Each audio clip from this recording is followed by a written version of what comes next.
Meus amados irmãos, a paz do Senhor, damos graças a Deus por mais uma manhã que Ele tem nos dado, pela noite de paz e tranquilidade que passamos. Louvo a Deus pela vida do nosso pastor Cesaque Valadares, por essa obra pujante que Ele tem conduzido aqui na nossa cidade de Rio Claro, também pela nossa EBD, que tem edificado muitas vidas. E hoje estamos juntos aqui mais uma vez, nessa manhã, para dar seguimento à nossa lição, nossa revista, que fala sobre os valores do reino de Deus. Hoje vamos falar sobre a lição de número 12, sobre a bondade de Deus em nos atender. Vamos orar ao Senhor, pedir sua graça, sua misericórdia, que a sua palavra fale conosco nesta manhã. Senhor Deus, nós te agradecemos, Jesus. Obrigado, porque o Senhor tem sido bom para conosco, Pai. Obrigado pelo cuidado do Senhor nas nossas vidas. Obrigado, Senhor, pela noite de paz que o Senhor tem nos dado. Ó, Senhor, por esse dia maravilhoso, Senhor, em que chegamos mais uma vez à Tua casa. Ó, Deus, para aprender da Tua palavra, Pai. Ó, Senhor, pelo poder do Espírito Santo, nos ensina nesta manhã, Senhor. Ensina aos nossos corações, que o Senhor encontre, ó Pai, terras férteis aqui, onde a semente da Tua palavra possa, Senhor, frutificar e render, ó Pai, muitos frutos para o Teu reino. Ó, para que a Tua obra avance, Senhor, e para que a Tua igreja, Senhor, avance neste mundo mal, Senhor. Nos ajude nesta manhã, fala conosco, é o que nós te pedimos, em nome de Jesus. Amém. Começando então, irmãos, nossa lição de hoje, vamos falar, como já tinha dito, sobre a bondade de Deus em nos atender. E o nosso textuário já traz aqui um versículo em Mateus, no Evangelho de Jesus, segundo escreveu em Mateus capítulo 7, verso 11, que diz o seguinte: se vós, pois, sendo maus, sabeis dar boas coisas aos vossos filhos, quanto mais vosso Pai, que está no céu, dará bens aos que lhes pedirem. Já traz aqui para nós, irmãos, o textuário, uma lição importante, porque nós, seres humanos, somos pecadores, somos falhos, temos uma natureza caída, egoísta, centrada em nós mesmos, e se nós, desta forma, nos constrangemos diante de um pedido de um filho e procuramos fazer algo que lhe faça bem, que lhe o agrade, que dirá nosso Pai Celeste, que é todo bondade, Ele é todo amor, Ele é todo misericórdia, nele não há sequer sombra de alguma coisa que não seja boa, quanto mais Deus. Se nós temos prazer em atender os nossos filhos, em vê-los felizes, principalmente quando eles estão em obediência, quando eles estão num relacionamento saudável, de amor para conosco, quanto mais o nosso Deus. Deus tem um prazer muito maior em nos abençoar, em nos atender, em nos ver felizes, especialmente quando alinhamos a nossa vontade com a vontade de Deus. E será que, e muitas vezes, irmãos, a gente vê os nossos filhos, né, eles sendo crianças que são, muitas das vezes eles fazem a nós alguns pedidos. E esses pedidos não são exatamente pedidos conscientes, ou pedidos que façam sentido. E a gente pode ver isso na nossa verdade prática. Veja o que a verdade prática nos diz. A verdade prática diz o seguinte, ó: Deus é um pai amoroso que concede aos seus filhos aquilo que realmente é bom para eles. Então, fazendo um paralelo humano, muitas vezes nossos filhos nos fazem pedidos que não condizem com o que é realmente bom para eles. Às vezes eles pedem para brincar numa avenida movimentada. Eles não levam em consideração o risco de um acidente, o risco de alguém passar, iludir, levar embora, mas eles querem aquilo que eles consideram que é bom para eles. Muitas vezes eles não querem se alimentar corretamente, querem comer só doce, só aquilo que faz mal à saúde o tempo todo e não consideram que precisam de algo que é bom para a sua saúde. Por quê? Porque o conceito da criança do que é bom é aquilo que traz prazer e satisfação apenas naquele momento, olhando apenas para aquela necessidade específica, aquele desejo específico. A criança não está preocupada com as consequências, não está preocupada com aquilo que vai vir do resultado do atendimento daquele seu desejo. Mas o pai tem uma visão maior e ele diz, não, você não pode ter aquilo que você deseja agora, porque isso vai te fazer mal. Talvez não faça mal agora, neste momento, mas vai te fazer mal no futuro. E a criança, às vezes, fica frustrada, fica irritada, fica chorosa, dificilmente entende naquele momento que aquilo é para o seu bem, porque a sua visão de bom, ela é limitada, ela é temporal. E será que nós também, às vezes, não temos essa mesma percepção no nosso relacionamento para com Deus? A gente não tem essa visão limitada? Às vezes a gente quer tanto alguma coisa, a gente pede ao Senhor, Senhor, eu quero isso, eu quero aquele emprego específico. E Deus diz, não, não vai ter, porque não vai ser bom para você. E nós não entendemos isso muitas vezes, ficamos chorosos, ficamos chateados, irritados, porque esquecemos que Deus vê além. Deus vê além da curva. Muitas vezes a gente quer alguma coisa específica, às vezes até algo bom. Às vezes até a gente quer, Senhor, eu quero uma cura específica. E Deus diz, calma, não é o momento, tem alguma coisa para te ensinar aqui. Na hora certa eu vou agir, na hora certa eu vou fazer. Quando os resultados forem bons para você, quando as consequências forem boas, sim, aí eu vou te dar. Então veja que Deus ele nos dá aquilo que é realmente bom para nós, aquilo que terá consequências boas, e não somente aquilo que nós consideramos bom para o momento. Seguindo, a nossa leitura bíblica em classe está no Evangelho de Jesus segundo escreveu Mateus, no capítulo 7, versos 7 ao 20. Eu vou ler com os irmãos aqui. Está escrito assim, a partir do verso 7. Pedi e dar-se-vos-á. Buscai e encontrareis. Batei e abrir-se-vos-á. Porque aquele que pede, recebe. E o que busca, encontra. E ao que bate, se abre. E qual dentre vós é o homem que, pedindo-lhe pão o seu filho, lhe dará uma pedra? E pedindo-lhe peixe, lhe dará uma serpente? Se vós, pois, sendo maus, sabeis dar coisas boas aos vossos filhos, quanto mais vosso Pai, que está nos céus, dará bem aos que vos lhe pedirem. Portanto, tudo que vós quereis que os homens vos façam, fazei-lo também vós, porque esta é a lei e os profetas. Entrai pela porta estreita, porque larga é a porta e espaçoso o caminho que conduz à perdição, e muitos são os que entram por ela. E porque estreita é a porta e apertado o caminho que leva à vida, e poucos há que a encontrem. Acautelai-vos, porém, dos falsos profetas, que vêm até vós vestidos como ovelhas, mas interiormente são lobos devoradores. Por seus frutos os conhecereis. Porventura, colhem-se uva dos espinheiros, ou figos dos abrolhos? Assim, toda árvore boa produz bons frutos, e toda árvore má produz frutos maus. Não pode a árvore boa dar maus frutos, nem a árvore má dar frutos bons. Toda árvore que não dá bom fruto, corta-se e lança-se no fogo. Portanto, pelos seus frutos os conhecereis. Muito bem, meus amados irmãos. Seguindo para a introdução, para a introdução, passando aqui pelos objetivos da lição, o que nós vamos fazer hoje? Nós vamos compreender o significado da bondade de Deus, no tópico 1. No tópico 2, nós vamos nos conscientizar que só existem dois caminhos. É isso, não há neutralidade, não há terceira via, são somente dois caminhos.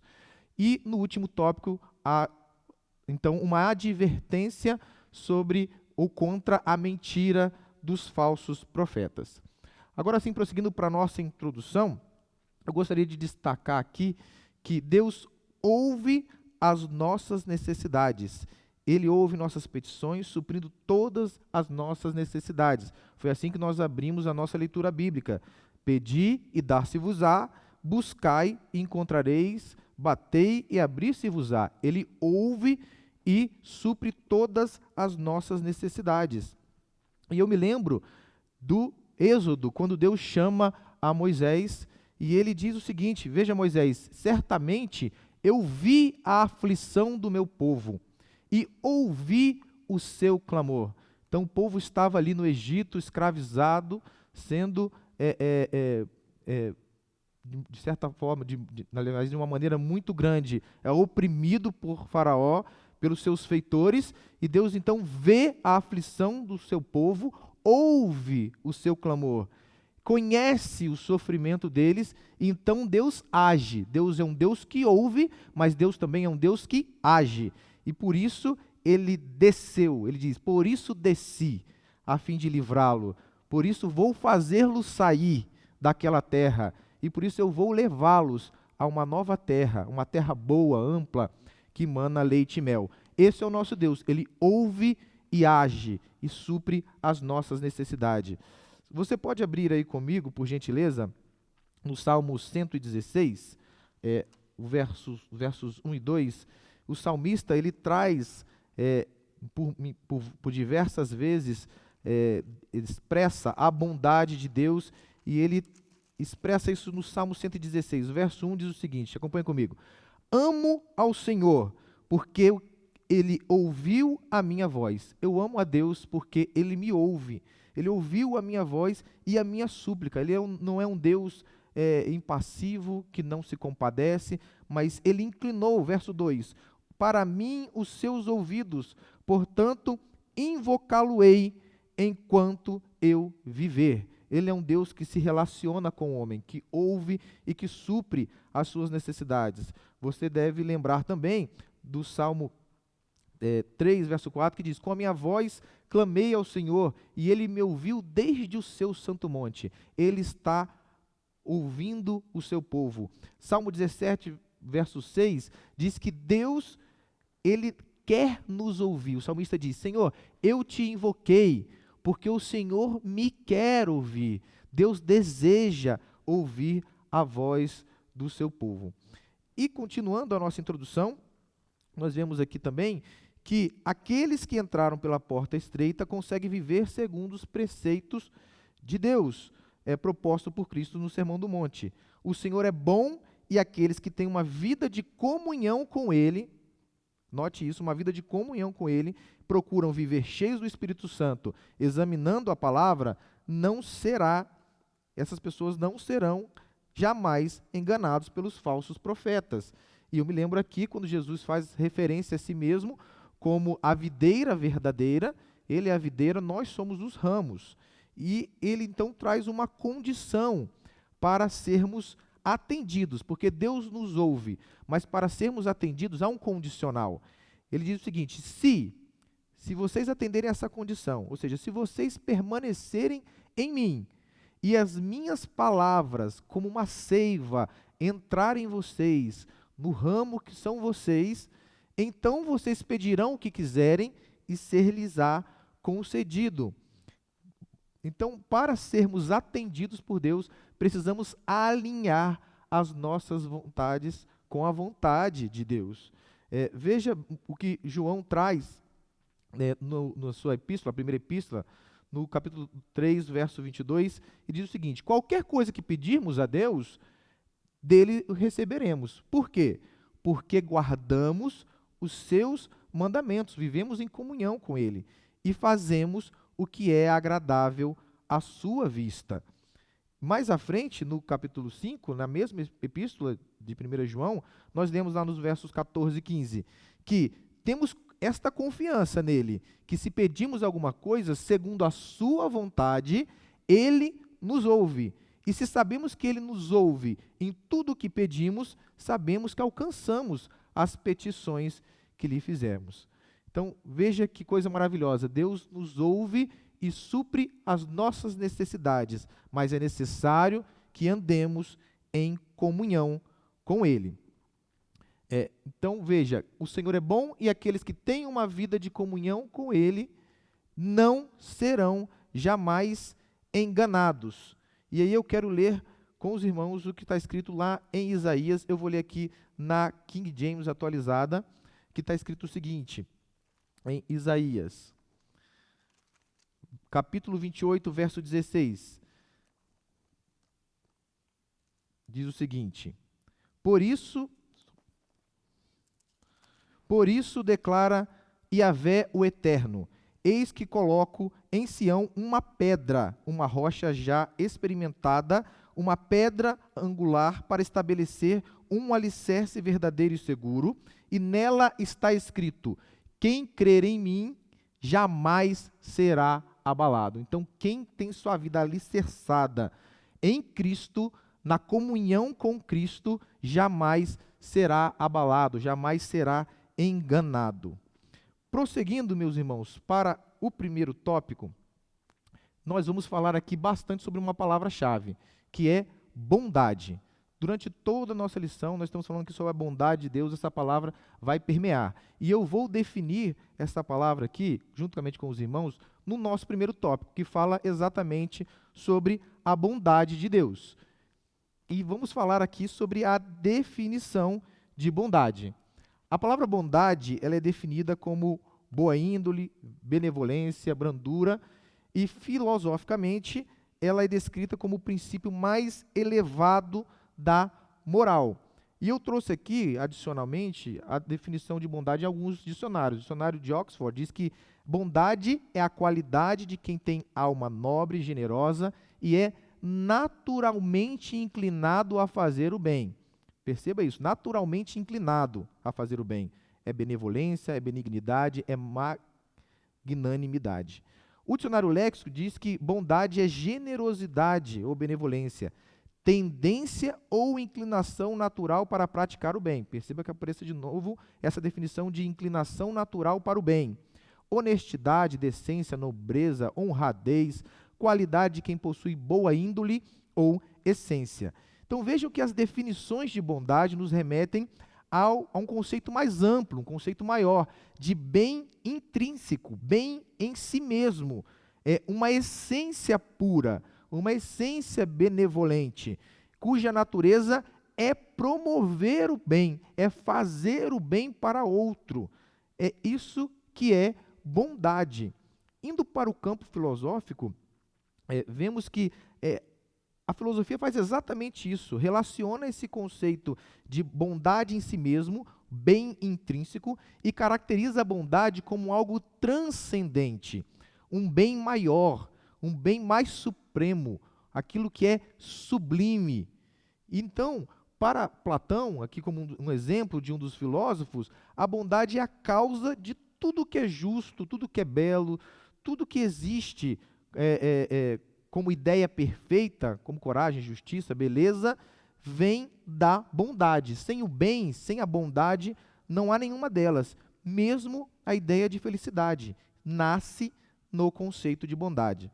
Aristóteles, no livro 2 de sua obra Retórica, ele define a bondade como ajuda a alguém necessitado, não em troca de algo, não em vantagem do ajudante, mas em prol de quem é ajudado.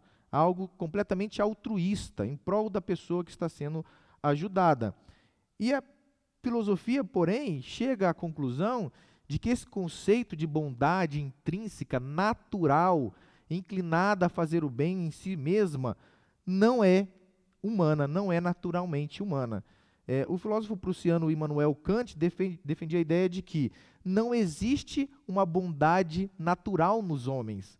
Pelo contrário, diz ele, nós somos egoístas, ambiciosos, destrutivos, cruéis, ávidos de prazeres que nunca nos saciam e pelos quais matamos, mentimos, roubamos, sendo necessário o dever e a obrigação para que nos tornemos seres morais.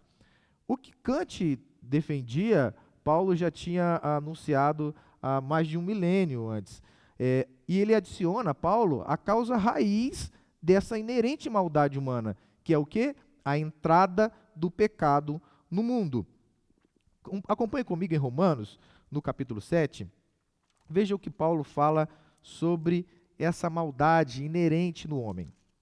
Capítulo 7, versos 15 a 19, diz o seguinte, versos 15 a 19. Porque o que faço não o aprovo, pois o que quero, isso não faço. Mas o que aborreço, é isso que faço. E se faço o que não quero, consinto com a lei que é boa. De maneira que agora já não sou eu que faço isto, mas o pecado que habita em mim. Porque eu sei que em mim, isto é, na minha carne, na minha essência humana, não habita bem algum.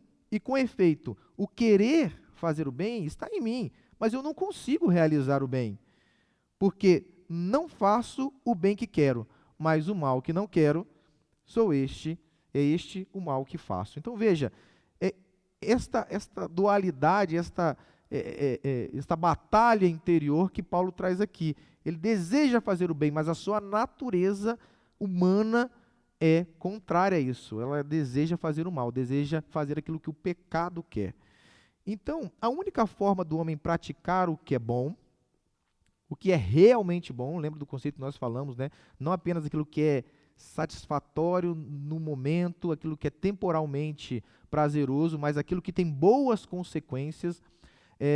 O único jeito do homem fazer isto é tendo uma transformação interior. Por quê? E aqui entra um outro conceito também da filosofia. O filósofo Jean-Paul Sartre dizia que bondade é aquilo que é observável, ou seja, do ponto de vista de um observador externo. Então, se eu ajudo alguém, estendo a mão a alguém, um outro alguém está vendo isso e diz: este é um ato de bondade, ajudou a pessoa a levantar, ajudou a atravessar a rua, deu um sustento, fez algo de bom para esta pessoa. Então, isto já é bom, porque a ação foi boa. Já Kant, como nós falamos, dizia que não, além do ato ser bom, a intenção precisava ser boa. Se alguém ajuda alguém, estende a mão, mas na verdade ela quer algo em troca, algo interesseiro, tem um interesse por trás daquilo, então isso não pode mais ser classificado como um ato de bondade, porque a ação foi boa, mas a intenção não foi. Se a pessoa ajuda outro com o objetivo de lá na frente a prejudicar, então mesmo que naquele momento aquela ação tenha parecido ser boa, ou tenha sido de fato boa, a intenção por trás é má. Portanto, não há bondade aqui. Então, veja que Kant ele expande esse conceito de a ação realizada, a bondade, mas ela precisa estar atrelada à intenção boa, que na Bíblia nós conhecemos por benignidade. Ter a intenção boa, ser bom por dentro, antes de externalizar a bondade em ações. E o homem só tem condições de executar esse conceito máximo de bondade, ou maior de bondade, de ser bom por dentro, para externalizar suas intenções boas em ações boas, se for transformado. E, inerentemente, o homem, como vimos, é pecador. E é isso que Jesus traz a Nicodemos. Quando Jesus conversa com Nicodemos no Evangelho segundo escreveu João, no capítulo 3, é sobre isto que ele fala, sobre esse novo nascimento. Porque antes de nascer de novo, o homem é nascido da carne, suas inclinações são para a carne, ele é dominado pelo pecado e é inerentemente mau. Mas uma vez que ele é nascido do Espírito, ele agora passa a agir de acordo com o Espírito. Ele passa a ser moldado pelo Espírito e o Espírito Santo passa a frutificar nele. E o fruto do Espírito é exatamente isso: amor, alegria, paz, longanimidade, veja, benignidade, intenções boas, bondade, ações boas, vinda das intenções boas, fé, mansidão, temperança. Então, quando Jesus diz a a Nicodemos, ali no capítulo 3 de João: não te maravilhes de ter dito, necessário vos é nascer de novo, o vento sopra onde quer e ouves a sua voz. Ou seja, você, Nicodemos, uma vez que nascer de novo, uma vez que nascer do Espírito, você não vai saber mais de onde vem nem para onde vai, porque você vai ser nascido do Espírito. Quem vai te guiar não são mais suas inclinações, mas a voz do Espírito Santo que vai te dizer como agir, o que fazer e que vai te transformar de dentro para fora. Essa transformação só é possível a quem nasce de novo. Através apenas do poder do Espírito Santo é que nós temos condições de refletir a bondade de Deus. Óbvio, ainda que palidamente, ainda que com nossas imperfeições, mas é somente através do poder do Espírito Santo que podemos refletir um pouco do que é a bondade de Deus. Prosseguindo, o nosso segundo subtópico, então só para fechar o primeiro, ao pecar o homem se tornou um ser desprovido da justiça original, passando a ter tendência para o mal e para as práticas imorais. Por isso nós precisamos nascer de novo, como disse Jesus. Passando para o segundo tópico, o segundo subtópico do tópico 1, a bondade de Deus no aspecto bíblico. Deus, ele é bom por natureza, diz assim, nosso segundo subtópico. E por isso João disse que ele é amor e a fonte de toda benignidade, de modo que podemos expressar que o real e verdadeiro bem é transcendente e está em Deus. Então, na Bíblia, meus queridos irmãos, a bondade, ela é uma manifestação do fruto do Espírito. Nós acabamos de falar isso, né? Vem junto com o amor, com a alegria, com a paz. É o Espírito frutificando na vida do homem. E a palavra traduzida por bondade no grego é agatosine. E ele é um termo estritamente bíblico. Ele não aparece em outros escritos clássicos ou seculares. E esse termo, esta palavra, é formada a partir de um adjetivo, agatos, que significa inerentemente bom, remete à definição que nós acabamos de estudar, de bom caráter. E no latim ela foi traduzida para bonitas, isso mesmo, essa palavra descende de bondade, é algo excelente, de boa qualidade, algo bom.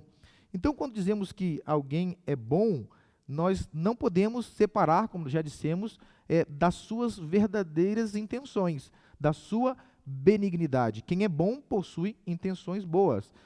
Agostinho de Hipona, um dos grandes filósofos, teólogos, e um dos pais da igreja, disse: não é tanto o que fazemos, mas o motivo pelo qual fazemos é que determina se há bondade ou malícia nas nossas ações. Sobre o adjetivo agatos, o uso que Jesus fazia desse termo, ele é chave para nós entendermos aqui o conceito de bondade no aspecto bíblico. Veja que ele chama os seus servos que foram fiéis nas parábolas dos talentos, ali em Mateus 25, de servo bons, servo agaté, servo bom e fiel, servo bom. Porque para Jesus, essa referência era sempre absoluta, não era uma referência relativa, comparando algo que é bom com algo que é melhor ou com algo que é pior. Não, era uma referência absoluta do ponto de vista de Deus, apontando para o divino. Então veja, servo bom, agaté, você foi aprovado segundo o padrão divino, segundo o padrão de Deus. E na parábola do jovem rico, que é mencionada aqui na nossa lição, veja que quando o jovem se aproxima de Jesus, ele usa esse termo, ele diz: bom mestre, didascale agaté, bom mestre. E Jesus responde desta forma: por que você me chama bom? Por que me chamas agaton? Ninguém é bom a não ser um, que é Deus. Então Jesus, ele traz a referência para o absoluto. Deus é bom, Deus é perfeitamente bom. Se você está me chamando como um bom mestre apenas, como um guru, como alguém que vai te dar ali algumas noções, como uma referência relativa aos demais, está errado. Bom é Deus, agaton é somente Deus. Ou seja, Jesus estava dizendo: se você ainda não está pronto para me reconhecer como Deus, não use bom, não use agaton. Agaton é no padrão de Deus, é na referência de Deus. A bondade de Jesus é verdadeira e plena exatamente pelo fato dele ser Deus. E o jovem achava que por suas obras, por algo externo, aquele conceito de Sartre, ele já seria bom, ele já seria aprovável, né? Ele pergunta: o que eu vou fazer, que ações eu preciso colocar em prática, né? Que farei de bom, que farei de agaton para ter a vida eterna? Então ele queria que o que o qualificava nas suas ações e não seu caráter. E aí Jesus tratou de corrigir isso e disse: bom, eu preciso ver o que está dentro de você, vende o que você tem, então me siga.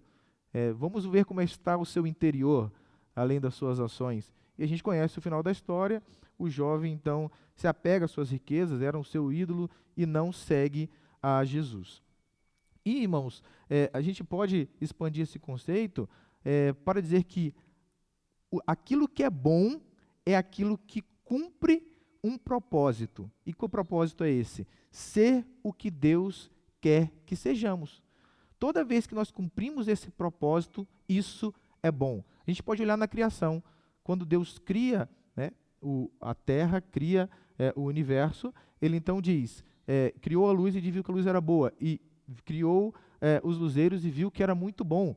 Ele vai criando os animais e viu que era bom. Cria o homem e viu que era bom. Então veja, por que toda a criação foi boa? Porque cumpriu aos propósitos de Deus. Deus queria que fosse assim e foi feito dessa forma. Então se tornou bom. Que isso nos faça refletir que tudo que Deus quer para nós é bondade. E, portanto, quando cumprimos o propósito de Deus, então cumprimos com a bondade de Deus. Indo adiante para o tópico 3, que fala sobre a bondade de Deus no aspecto teológico, nós vamos falar aqui sobre a bondade de Deus, mas num conceito mais amplo, porque teologicamente a bondade de Deus envolve não somente a bondade em si, mas a sua santidade, seu amor, sua verdade, sua graça, sua misericórdia, sua benevolência, todos os atributos morais de Deus. Então eles amplificam o conceito de um Deus que é bom. Fica evidente, assim, que apenas o Deus da Bíblia é verdadeiramente bom. E por isso eu queria abordar um pouco os irmãos sobre os atributos de Deus. Antes de falarmos sobre os atributos morais, um atributo de Deus que fala sobre a sua bondade é um dos seus atributos exclusivos, a sua santidade, que fala exatamente que Deus não pode ter nenhum mínimo sinal de maldade. Ele todo é bom, nele não há nenhum tipo de sombra, ele é perfeito, santo, absolutamente isento de pecado, perfeitamente justo. A sua santidade inclui, inclusive, a sua dedicação em realizar os seus próprios propósitos e planos.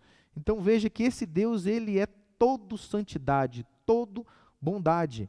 Partindo para os atributos morais de Deus, sabemos que ele é bom. E aí eu quero ler com os irmãos o que está no livro dos Salmos, no Salmo de número 25, que fala exatamente sobre isso. Salmo 25, versos 8 a 10. Acompanhe comigo. Salmo 25, versos 8 a 10. Bom e reto é o Senhor, pelo que ensinará o caminho aos pecadores.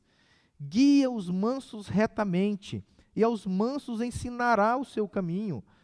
Todas as veredas do Senhor são misericórdia e verdade para aqueles que guardam o seu conserto e os seus testemunhos. Esse é o nosso Deus, ele é bom, ele quer que todos se salvem, ele ensina o caminho para os pecadores e também ensina para os mansos, ele é misericordioso. Esse é o nosso Deus.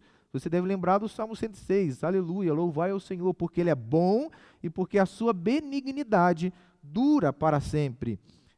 Nós já falamos aqui que tudo que Deus criou é bom, é perfeito. Ele é bom também porque, além de criar tudo que conhecemos, ele sustenta a sua criação. Nós lemos no Salmo 145 que o Senhor é bom para com todos, a sua compaixão alcança todas as suas criaturas. Vemos no Salmo 104 que diz que todas as criaturas esperam do Senhor o seu sustento, e quando ele abre a sua mão, eles recolhem o seu sustento, então enchem a sua boca. Ele é um Deus imanente, é um Deus que atua, é um Deus que, pela sua bondade, sustenta o homem e toda a sua criação. Veja que Deus cuida, inclusive, até dos ímpios, né? Jesus, ali no Sermão da Montanha, mesmo alguns capítulos antes, diz que porque ele faz com que o seu sol se levante sobre maus e bons, e a chuva desça sobre justos e injustos. Todos saem para trabalhar, Deus dá condição iguais a todos, Deus dá alimento, Deus dá inteligência, para que o homem, então, tenha o seu sustento. Mesmo aqueles que não o reconhecem. Mas para aqueles que o reconhecem, que o invocam em verdade, principalmente para os seus, Deus é especialmente bom. Ele está perto daqueles que o invocam em verdade, assim diz o Salmo 145. Ele cumpre o desejo daqueles que o temem. Ele ouve o seu clamor e o salva. Esse é o nosso Deus, um Deus de bondade infinita. E todos os demais atributos de Deus, os atributos morais de Deus, corroboram com a sua bondade. Veja que Deus é amor. né? Nós aprendemos isso, principalmente nas epístolas de João. O seu amor é um amor altruísta, sacrificial, que abraça o mundo inteiro. E ele manifestou principalmente o seu amor na cruz do Calvário, entregando o seu filho para morrer segundo, não segundo a sua justiça, porque ele era sem pecado, sem malícia, mas para morrer como sacrifício perfeito, para que nós pudéssemos ter a chance de ser mais uma vez reconciliados com Deus. Que demonstração de amor! Mas Deus prova o seu amor para conosco, em que Cristo morreu por nós, sendo nós ainda pecadores. Veja que Deus também é misericordioso. Ele não nos trata segundo os nossos pecados. Ele não exterminou o ser humano, porque o ser humano merecia isso sendo pecador. Ou seja, ser misericordioso é isso, é não nos dar aquilo que merecíamos porque era mal. Deus é misericordioso e aliado a isso, Deus ainda é gracioso, é um Deus de graça, porque Ele nos dá aquilo que nós não merecemos. Nós não merecemos vida, nós não merecemos o céu, nós não merecemos uma vida com Ele, mas através do sacrifício de Cristo, Ele então nos dá esse privilégio de sermos recebidos nele através da fé em Jesus. Deus também é compassivo, ou seja, Ele sente tristeza pelo sofrimento do homem, Ele tem desejo de ajudar, e foi a sua compaixão que fez com que Ele entregasse o seu Filho na cruz do Calvário. Vemos que o ministério de Jesus é repleto de compaixão. Ele pregou o Evangelho às multidões, aos pobres, proclamou liberdade aos cativos, deu vista aos cegos, pôs em liberdade os oprimidos. Esse é Jesus, nosso Deus compassivo. Veja que Deus também é verdade. Jesus disse: eu sou a verdade. O Espírito de Deus é chamado de Espírito da verdade. Ele é absolutamente fidedigno e verdadeiro em tudo quanto diz e faz. A sua palavra é a verdade. Então veja que tudo que é bom, tudo que é perfeito, tudo que é justo, tudo que é honesto, tudo que é maravilhoso é Deus, vem de Deus. Veja que coisa maravilhosa, o conceito da bondade de Deus é amplo. E aí fica simples entender o que Tiago nos diz. Acompanhe comigo lá no capítulo 1, verso 17 de Tiago, como ele refere-se à origem daquilo que é bom em Deus. Tiago, capítulo 1, verso 17, capítulo 1, verso 17, ele diz: toda boa dádiva, tudo aquilo que é bom, todo dom perfeito, vem de onde? Do alto, vem do Pai das luzes, descendo do Pai das luzes, em quem não há mudança nem sombra de variação. Deus é bom e origina tudo que é bom vem de Deus. Amém? Então, a nossa sinopse aqui do tópico 1 diz que Deus é bom e atende a seus filhos que o invocam em oração. Partindo para o tópico 2, agora aqui, avançando no nosso texto bíblico, nós agora falamos sobre 2 caminhos para escolher. E o subtópico 1 diz que há uma porta e um caminho. A porta e o caminho no aspecto bíblico. Na verdade, existem 2 portas e 2 caminhos no aspecto bíblico. E para entendermos isso, há uma porta boa, um caminho bom, e uma porta que dá em perdição, um caminho cujo final é a morte. Para entendermos isso, a gente precisa entender o que queria dizer essas duas figuras nos costumes da época em que Cristo fez menção à porta e ao caminho. Então, o que diz a lição aqui? Diz que é bem possível que, ao mencionar estes termos, Jesus estivesse pensando na cidade de Jerusalém, pois as cidades, em sua maioria, eram muradas e tinham algumas portas largas e outras estreitas. Havia algumas portas muito estreitas, como portinholas, e eram chamadas de fundo de agulha, e quem desejasse passar por ela teria que fazer muito sacrifício. Às vezes, a passagem de um camelo com mercadoria por meio dela era impossível, sendo necessária a retirada da bagagem, e ainda assim a pessoa teria que passar ajoelhada.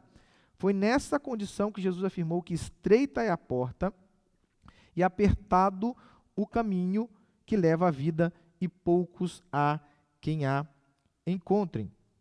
Então, porta, meus queridos irmãos, fala de acesso, de passagem. Então, quando Jesus apresenta aqui a figura da porta e do caminho, ele estava falando sobre a iniciativa de começar algo novo. Porque uma porta é isso, é quando você sai de um ambiente e tem acesso a um ambiente novo, um ambiente diferente daquele a que você estava inserido.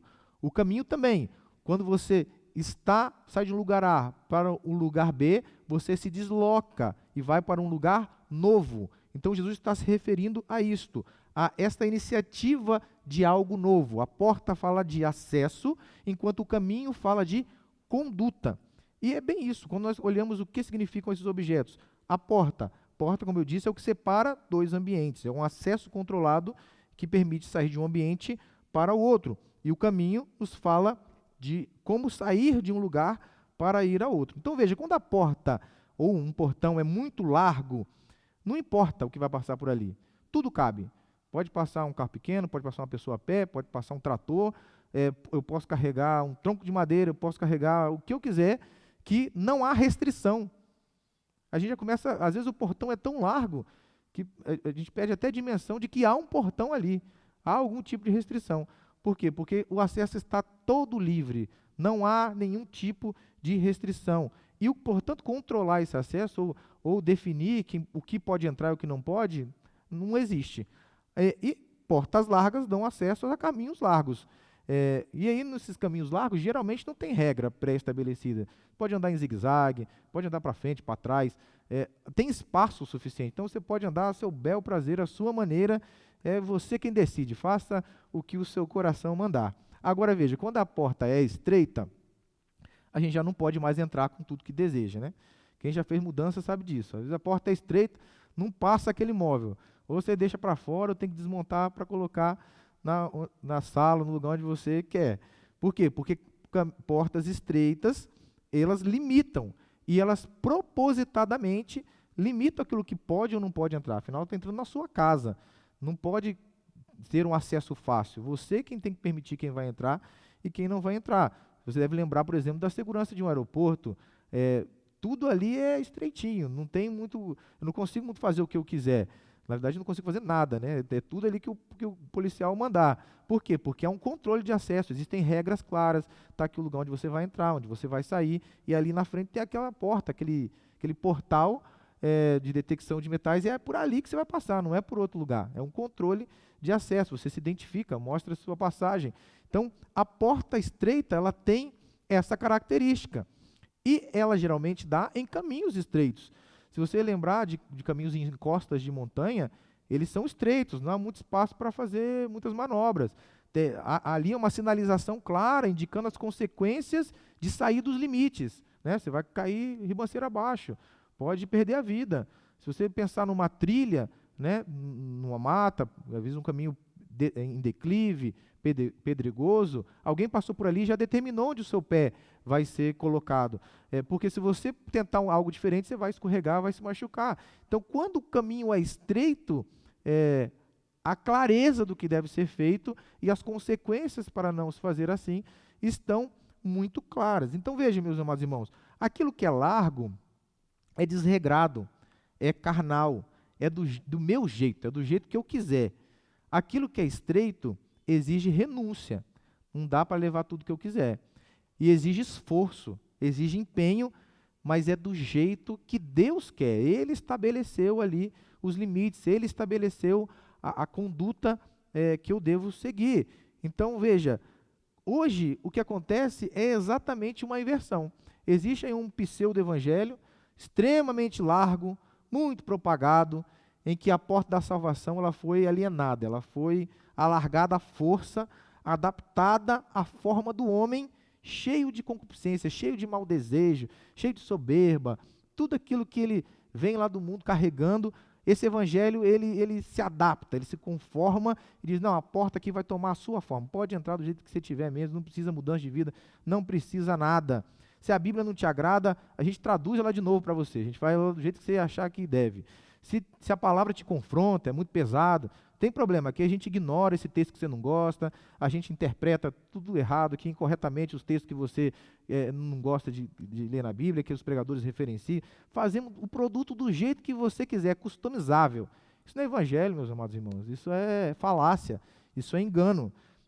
Então, toda vez que o evangelho é deturpado para atender ao homem, isso não é mais evangelho, isso é engano. Mas o evangelho de Jesus é o contrário. O evangelho de Jesus, ele está estabelecido na sua palavra, é eterno, isso que não muda. É o evangelho de Cristo, é mudança de vida. Quem tem que se adaptar ao evangelho sou eu. Eu preciso deixar a minha bagagem. Eu preciso deixar aquilo que não agrada a Deus. Eu preciso deixar aquilo que está me impedindo de entrar no reino, de acessar a salvação. Sou eu que preciso me moldar ao evangelho. Eu preciso deixar o velho homem para trás. Eu preciso deixar que o Espírito Santo trabalhe em mim e, através do seu poder, avançar, entrar por esta porta. Por isso, a porta é estreita. Não é simplesmente uma questão nem de entrar pela porta. É importante o acesso, mas é importante também o caminho. Porque o caminho fala de condução, o caminho fala de movimento, o caminho fala de perseverança. E um homem só pode perseverar no caminho que é estreito, que tem clareza daquilo que ele deve ou não fazer. O seu manual de conduta está aqui. Os alertas sobre não estar no caminho estreito estão aqui. Ele só consegue seguir nesse caminho pelo poder do Espírito Santo. Amém? Então, esta é a noção aqui de porta e caminho que Jesus traz para nós. E o que acontece? Você precisa escolher entre esses dois caminhos. E isso traz uma ilustração para nós. Como nós já falamos aqui, a porta estreita é a porta que conduz à vida eterna. E a porta larga conduz à perdição eterna. Há um único caminho que pode conduzir o pecador à vida eterna com Deus. Somente a fé em Jesus Cristo. Então, o que a porta e o caminho estreito apontam? Apontam para Jesus. Em João 10:9 ele diz: eu sou a porta. Se alguém entrar por mim, salvar-se-á, entrará e sairá e achará pastagens. Jesus estava trazendo ali a referência a um pastor de ovelhas. Os pastores eram nômades, construíam apriscos no meio do deserto, das pastagens em que eles levavam suas ovelhas, e nesses apriscos havia uma abertura, apriscos feitos de pedra, havia uma abertura e o pastor se colocava na abertura. Então, qualquer coisa que tentasse entrar no aprisco deveria passar, antes de mais nada, pelo pastor. E é isso que Jesus traz nessa figura e diz: eu sou a porta. Se alguém entrar por mim, salvar-se-á. Entrará, sairá e achará pastagens. Jesus também diz, um pouco mais à frente, no capítulo 14 de João, verso 6, que eu sou o caminho. Ele dizendo: eu sou o caminho, a verdade e a vida. Ninguém vem ao Pai a não ser por mim. Então, essa história que nós ouvimos aqui, todos os caminhos levam a Deus, isso é balela, isso é engano. Há somente um caminho, e ele é Jesus. Então, o primeiro ponto aqui importante é: a porta e o caminho apontam para Jesus. Segunda coisa, o evangelho de Jesus é um evangelho de renúncia. É isso que a porta e o caminho, ou as duas portas, os dois caminhos, trazem como ilustração. Jesus, no capítulo 9 de Lucas, ele deixa isso muito claro. Ele diz: se alguém deseja seguir-me, precisa o quê? Se negar a si mesmo, tomar a sua cruz dia após dia e caminhar após mim. Se você quiser salvar a sua vida do jeito que você conhece, com as suas paixões que você conhece, com os seus desejos carnais, você vai perder a sua vida, porque a vida verdadeira é a vida eterna. Agora, se você perder esta vida mundana e se moldar aquilo que Deus tem para você, você vai salvar a sua vida mais adiante. E mesmo nesta vida, é maravilhoso viver a Deus, viver uma vida de comunhão com Ele. Ele cuida de nós, Ele é bom, nós já falamos sobre isso, como Ele ministra bondade sobre a vida dos seus servos. E veja que em Colossenses 3:5, Paulo nos dá esse alerta. E ele diz: assim, pois, fazei morrer tudo que pertence à natureza terrena.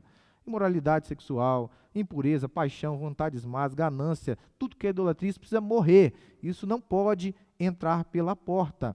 Então veja, irmãos, nós somos aqui orientados a ver uma vida de renúncia. Paulo em Tito, mais uma vez, nos orienta. Ele diz: olha, a graça de Deus se manifestou salvadora para todos os homens. E o que ela nos traz? O que a graça nos orienta a fazer? A renunciar o quê? A impiedade e as paixões humanas para viver de maneira sensata, justa e piedosa na presente era. E o terceiro ponto que eu quero trazer aqui é que trilhar o caminho estreito exige esforço. O próprio Jesus deixa isso muito claro no capítulo 13 de Lucas, ao dizer que nós devemos porfiar, lutar, batalhar, nos esforçar por entrar pela porta estreita. E é por isso que eu quero ler aqui também com os irmãos mais uma referência que está em 2 Pedro. Abra sua Bíblia comigo, 2 Pedro, capítulo 1, versos 10 e 11. 2 Pedro, capítulo 1, versos 10 e 11. Que diz o seguinte: portanto, irmãos, procurai fazer cada vez mais firme a vossa vocação e eleição, porque fazendo isto, nunca jamais tropeçareis ou abandonareis a fé. Nunca. Por quê? Porque assim vos será amplamente concedida a entrada no reino eterno de nosso Senhor e Salvador Jesus Cristo. A King James atualizada diz: esforçai-vos com dedicação cada vez maior. Então, a vida com Deus, a vida no caminho estreito, é uma vida que exige esforço, exige renúncia. O escritor dos Hebreus também nos diz isso. Ele diz: diante disso, nos esforcemos para entrar naquele descanso. Então, é por esforço. O reino de Deus é ganhado à força, com esforço, com dedicação. Seguindo aqui, meus queridos, nós não podemos, então, para terminar esse subtópico, fazer nada disso sozinho, por nossos próprios méritos, nossas próprias forças. Isso seria impossível, mas, de novo, é o Espírito Santo que nos ajuda, que faz com que nós tenhamos êxito ao nos empenhar a cada dia em ser um pouquinho mais parecido com o nosso Senhor e Salvador, Jesus Cristo. Dito isto, 2 caminhos a escolher, agora a escolha é sua. Então, a porta estreita, o caminho estreito, a porta larga, o caminho largo, e você precisa escolher. Neste mundo só há 2 caminhos a serem percorridos: há o caminho da vida e o caminho da morte. O destino do caminho espaçoso é a eternidade sem Deus. E por que a eternidade sem Deus é morte? Porque Deus é tudo que é bom. Lembra que nós definimos assim? Tudo que é bom vem de Deus, toda boa dádiva vem de Deus. Então, o inferno é um lugar ruim porque Deus não está lá, porque a sua bondade não está estendida até lá. A simples ausência de Deus lá, ou a ausência da sua bondade lá, faz com que o inferno seja um lugar ruim, um lugar de morte. Então, o caminho sem Deus conduz a um lugar sem Deus, um lugar sem bondade, um lugar onde só há morte, só há maldade. Agora, o caminho com Deus, apesar de estreito, ele conduz à vida, ele conduz ao céu, ele conduz à presença de Deus, e na presença de Deus, à fartura de bondade. Então, veja como fica claro porque só existem 2 caminhos. Ou você escolhe estar com Deus, ou você escolhe estar sem Deus. Então, não há neutralidade nesse tema. Não há como encontrar um caminho do meio, algo mais ou menos, algo em cima do muro. A escolha é sua, mas ela é inevitável, você precisa fazê-la. Não, mas eu não quero escolher caminho nenhum. Bom, sinto lhe informar que você já está no caminho largo. Nós nascemos no caminho largo. Todo homem nasce no caminho largo. Em algum momento o Espírito Santo fala conosco, nos convence do pecado, da justiça e do juízo, e nós conseguimos ver a porta estreita. E aí, através da fé em Cristo, nós trocamos de caminho, nós acessamos a porta estreita e passamos a andar no caminho estreito. Então, quem não está andando no caminho estreito, está andando no caminho largo, inevitavelmente. Então, Deus fez o homem livre para fazer as suas escolhas, mas ele não pode escolher as consequências. Então, você pode escolher o caminho estreito e, como consequência, ter o bem, a vida, a eternidade com Deus, ou escolher o caminho largo e, por consequência, ter a morte eterna, a eternidade sem Deus. É a lei da semeadura. O que você plantar, o que você escolher, é isso que você vai semear. E eu me recordo aqui, um dos textos bastante conhecidos da Escritura, quando Moisés está ali na planície de Moabe, falando sobre o povo, reiterando as leis de Deus, pouco antes ali de entrar na terra prometida, ele traz essa temática. E eu gostaria de ler com os irmãos, lá em Deuteronômio, no capítulo 30. Deuteronômio, capítulo 30, alguns versos começando a partir do verso 14, Deuteronômio 30. A partir do verso 14, diz o seguinte: porque esta palavra, tudo aquilo que Moisés estava dizendo sobre o Senhor, está muito perto de ti, da tua boca, do teu coração, para fazeres. É fácil de assimilar. Vês aqui, hoje eu tenho colocado diante de ti a vida e o bem, e tudo aquilo que é bom. Eu tenho colocado diante de ti também a morte e o mal. É uma escolha que você precisa fazer, Israel. Veja o versículo 19, diz o seguinte: os céus e a terra tomo hoje por testemunhas contra ti. Eu tenho te proposto a vida ou a morte, a bênção ou a maldição. Escolhe, pois, a vida. Essa é a escolha que Deus quer que você faça. A vida, para que vivas tu e a tua semente. De que forma? Amando ao Senhor teu Deus, dando ouvidos à sua voz, se achegando a Ele. Por quê? Porque Ele é a tua vida. Ele é a longura dos teus dias, para que fiques na terra que o Senhor jurou a teus pais, Abraão, Isaque e Jacó, que havia de dar. Então veja, desde a antiguidade, desde a saída do povo de Israel, eles precisavam escolher. Na verdade, desde a criação do homem, quando Deus cria o homem e põe no jardim, o homem e a mulher, havia uma escolha ali. Ou viver com Deus, como eles viviam, na viração do dia, tendo encontros maravilhosos, falando com o Senhor, ou desobedecê-lo e transgredir o único mandamento que eles tinham, que era não comer da árvore do conhecimento do bem e do mal. Então veja que o homem faz uma escolha de morte, e por isso o pecado entra no mundo. Então, é impossível ficar neutro diante dessa escolha. Você precisa escolher. No Novo Testamento, João retoma essa temática de ausência de neutralidade. Na sua terceira epístola, no verso 11, ele diz: irmãos, vocês não podem imitar o que é mal, mas sim o que é bom. Aquele que faz o bem é de Deus, é claro, porque a bondade vem de Deus. Mas aquele que pratica o mal não conheceu a Deus. Na sua primeira epístola, no capítulo 3, versos 7 a 9, ele elabora melhor e diz: ninguém pode iludir vocês, irmãos, ninguém vos iluda. Quem pratica a justiça é justo, assim como Deus é justo. Agora, aquele que vive habitualmente no pecado, olha que forte isso, esse é do diabo, porque o diabo peca desde o princípio. Mas para isso o Filho de Deus se manifestou, para destruir as obras do diabo. Então, todo aquele que é nascido de Deus não se dedica à prática do pecado, ele deixou o caminho largo. Porquanto a semente de Deus permanece nele, não pode continuar no pecado, porque é nascido de Deus. Então, não tem neutralidade. Se você escolher Deus, você vai ter as recompensas de Deus. Se você escolher o pecado, você vai ter as recompensas do pecado. E o salário do pecado é a morte. É isso que está lá em Apocalipse 22. Bem-aventurados os que guardam os mandamentos de Deus, para que tenham direito à árvore da vida, possam entrar na cidade pelas portas. Aqueles que escolheram obedecer a Deus, ganham as recompensas de Deus. Mas ficarão de fora o quê? Aqueles que escolheram o pecado. Os cães, os feiticeiros que se prostituem, os homicidas, os idólatras, aqueles que amam e cometem a mentira. Esses ficarão de fora na eternidade sem Deus. Então, que nós possamos escolher o caminho bom, escolher a Deus, escolher a porta estreita e o caminho estreito. Então, sinopse do nosso tema, Jesus mostrou que existem apenas dois caminhos, o largo e o estreito. Prosseguindo aqui para o tópico 3, nós falaremos sobre a mentira dos falsos profetas.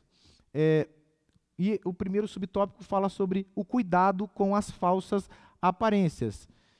Antes de mais nada, eu queria ler com os irmãos aqui em Mateus 7, a continuação, o finalzinho aqui do que nós lemos aqui no começo da lição, no nosso texto bíblico. Mas abra sua Bíblia comigo, porque nós leremos daqui a pouco um pouquinho mais adiante. Então, Mateus, o seu capítulo 7 e o verso 15, a partir do verso 15. Acautelai-vos, pois, dos falsos profetas, que vêm até vós vestidos como ovelhas. Veja, vestidos como ovelhas. Duas palavras, vestidos, ovelhas, não vamos falar sobre elas. Mas interiormente são lobos devoradores. Por seus frutos conhecereis. Porventura se colhem-se uvas dos espinheiros ou figos dos abrolhos? Assim toda árvore boa produz bons frutos, toda árvore má produz frutos maus. Não pode a árvore boa dar maus frutos, nem a árvore má dar frutos bons. Toda árvore que não dá bom fruto, corta-se e lança no fogo, portanto, pelos seus frutos o conhecereis.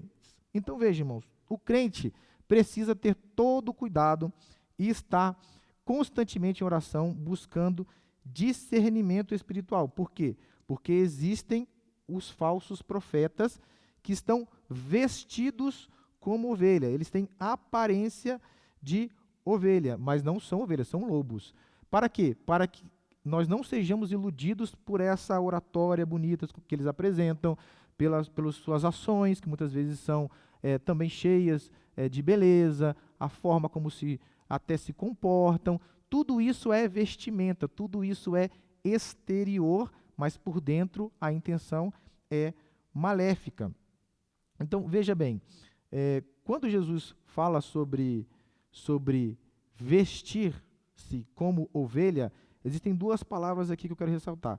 No grego, vestidos é endima e ovelhas probaton. E Mateus ele faz essa referência em vários outros contextos.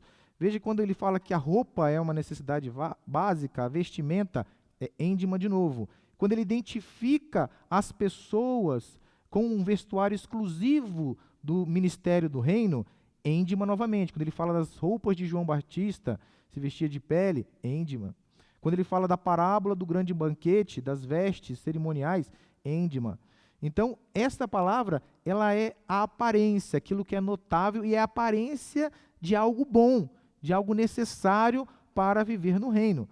E ele usa o termo probaton para descrever os eleitos ou povo de Israel.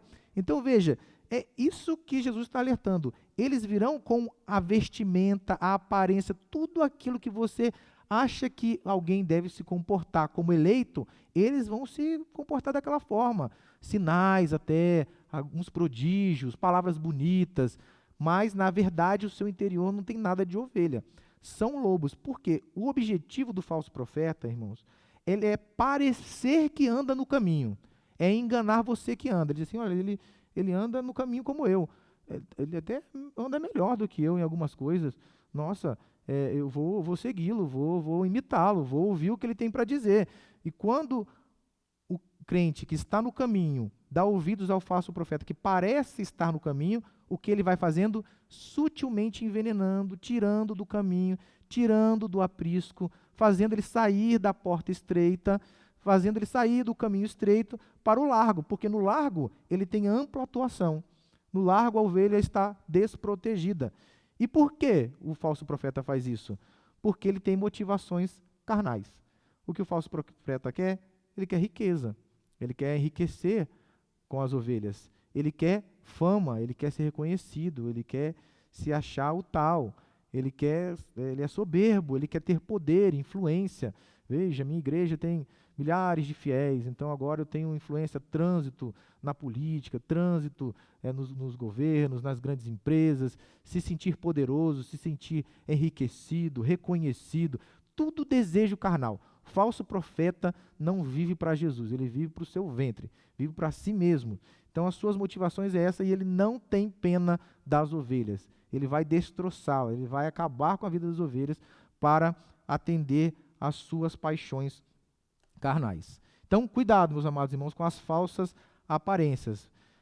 E seguindo aqui para o nosso segundo subtópico, mas como eu detecto, então, já que eles têm essa pele, esse revestimento que parece ser povo de Deus, como eu detecto os falsos profetas?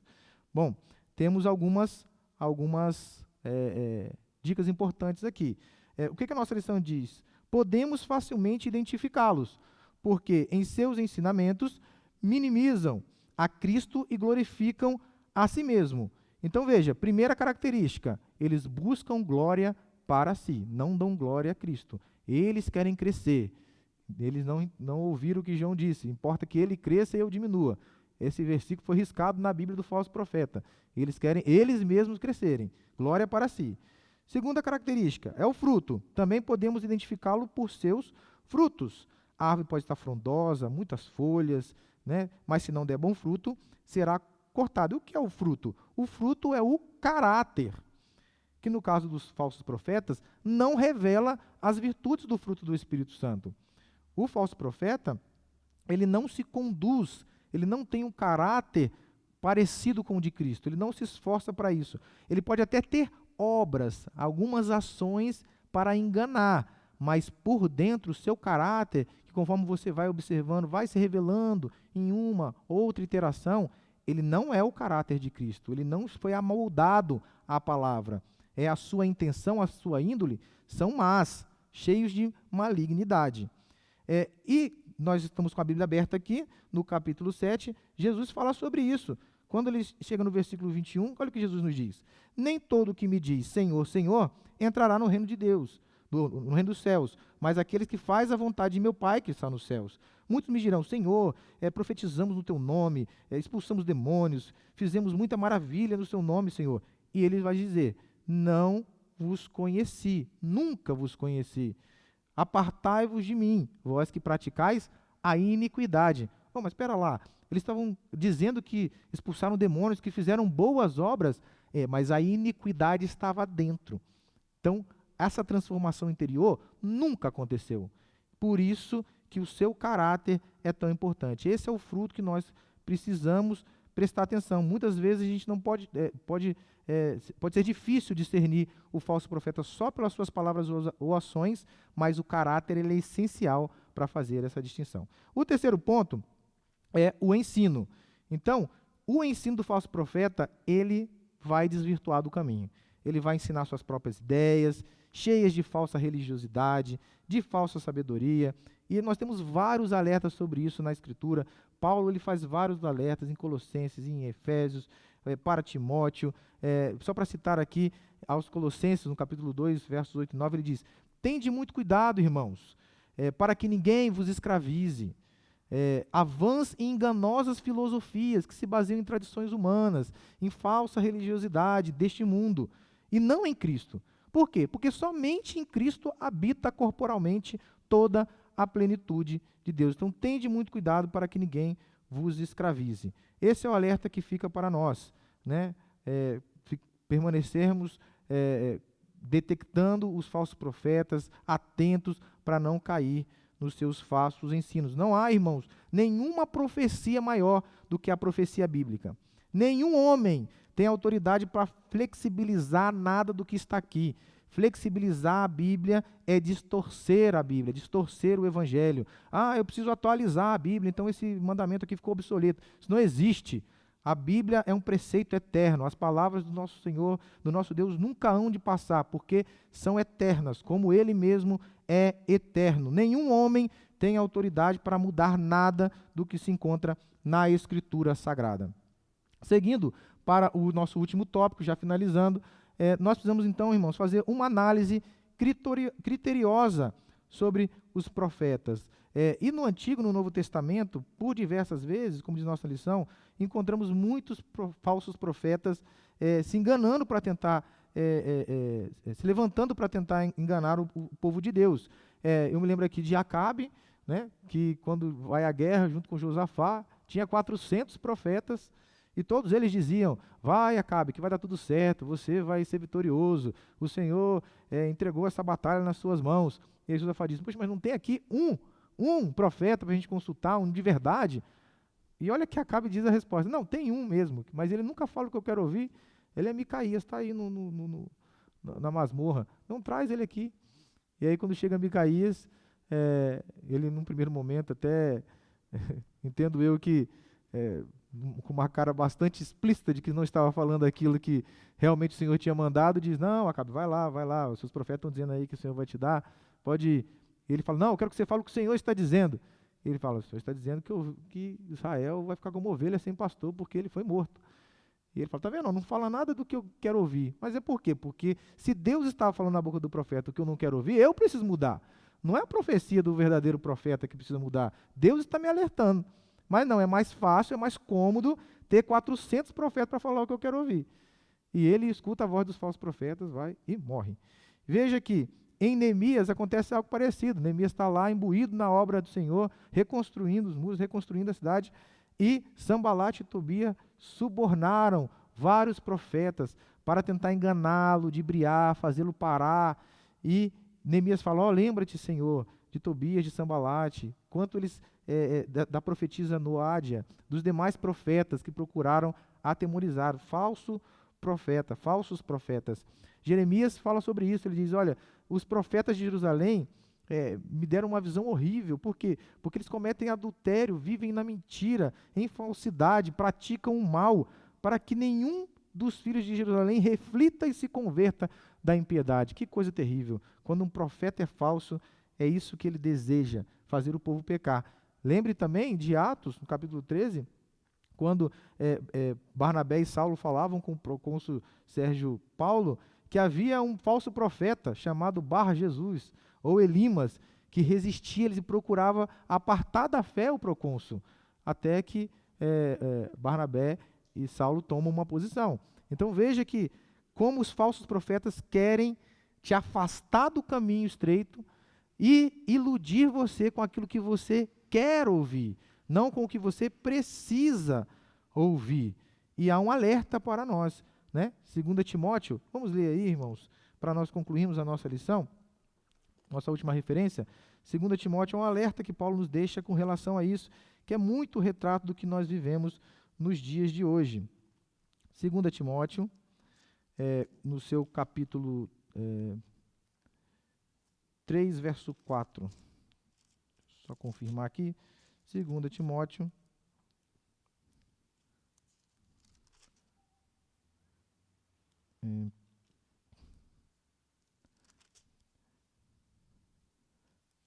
Perdão, irmãos. 2 Timóteo, capítulo 4, versos 3 e 4. Capítulo 4 de 2 Timóteo, versos 3 e 4. Agora sim. Porque virá um tempo em que não sofrerão a sã doutrina. Ou seja, eles não terão condições de suportar o santo ensino, mas, tendo coceira, comichão nos ouvidos, amontoarão para si doutores, mestres, conforme o quê? Os seus próprios maus desejos, e desviarão os ouvidos da verdade, voltando às fábulas. Essa, infelizmente, é a geração que nós vivemos hoje, que tem coceira para a verdade, tem coceira para o bojo doutrinário puro, e que escolhe para si doutores para que falem aquilo que eles querem ouvir, e não aquilo que precisam ouvir. Que nós não sejamos assim, meus amados irmãos. Temos uns alertas aqui, vários alertas que a palavra de Deus nos traz para nos apartarmos dos falsos profetas. Então, ao cenário a respeito do futuro, Jesus afirmou que surgirão muitos falsos profetas, enganarão a muitos. Por isso, precisamos vigiar para não sermos enganados. Fechando nosso último tópico, Jesus advertiu quanto às mentiras dos falsos profetas. Estejamos, pois, alertas. A nossa conclusão nos diz que Deus é bom. Nosso primeiro tópico diz que Deus é bom. E Ele partilha da sua benignidade com suas criaturas, em especial a salvação, resultado da graça e do amor do Pai. Estejamos sempre em alerta para refutar as mentiras dos falsos profetas e prosseguir firmes no caminho estreito que dá acesso à vida eterna com Deus nosso Senhor.